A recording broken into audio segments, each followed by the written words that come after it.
In this episode of The Christian Philosopher, we're going to talk about 7 reasons why the study of faith is useful.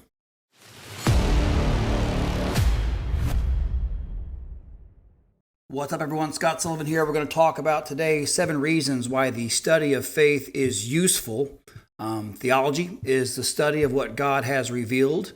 And when we study faith, we are studying the virtue by which we believe God's revelation. So if you ever want to get into theology, you need to understand what faith is, and that's why in this video we're going to study why faith is useful. Now, before I get started, I want to say there are 2 main categories here when we're talking about reasons for why the study of faith is useful.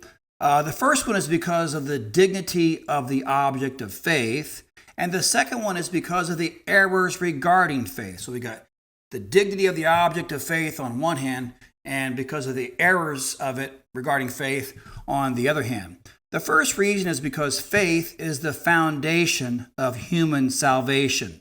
A person can't tend towards their final end or salvation without first knowing that it was promised to them, right? So you can't begin to think, hey, I'm going to work on my salvation, or I'm going to tend towards that end, without first knowing that this end is available to you, and we know that it's available to us through faith. And it's only after making that act of faith can we begin to make progress on that road to salvation.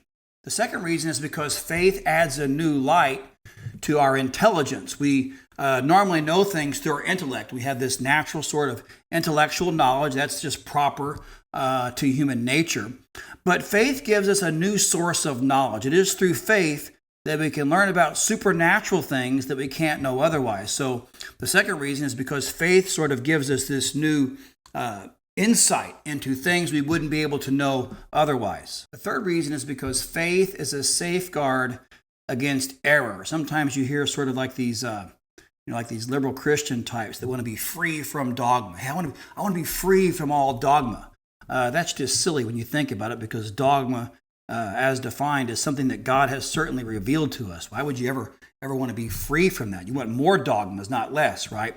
But in any case, faith is how we come to know these dogmas. And to be free from these dogmas would take us away from the first truth and place us under the tyranny of human error and opinion. That's not something that we want. We don't want to be free from dogma. The most intolerant people in the world are the people who issue the dogma that we should not have any more dogmas. No, as it says in the Gospel of John, the truth shall set you free.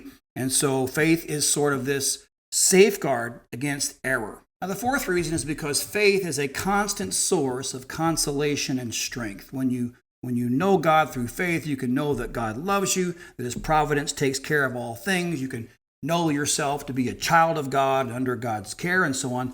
This is a constant source of consolation when we go through these various troubles in this world. So faith can have a healing effect on our minds as well when we have to go through these times of suffering. The fifth reason is because faith is the dawn and foretaste of the beatific vision. The whole goal in life is to get to heaven, to come face to face with God forever. It's unending joy, indescribable joy.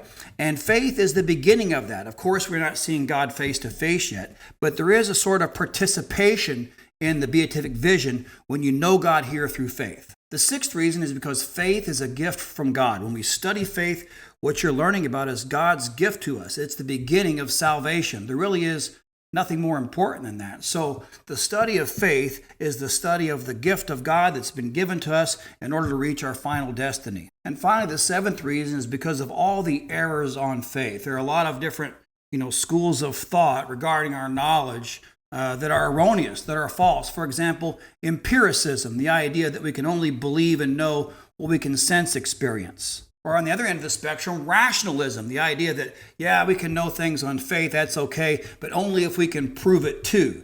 That's not what real faith is either. And there is, of course, the common, sort of liberal notion, both in Protestant and Catholic circles, that faith is just an emotional feeling or a sentiment. All these are false notions of faith, so that when you study faith and what it really is, you can debunk these false notions.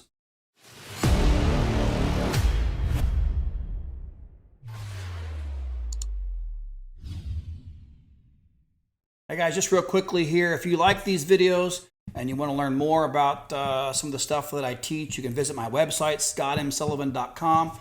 I have what I call the Aquinas School of Theology and Philosophy. We have courses in logic, philosophy, theology, a whole bunch of stuff. You can check it out. We have a free trial. It's available on my website. Again, check it out, scottmsullivan.com.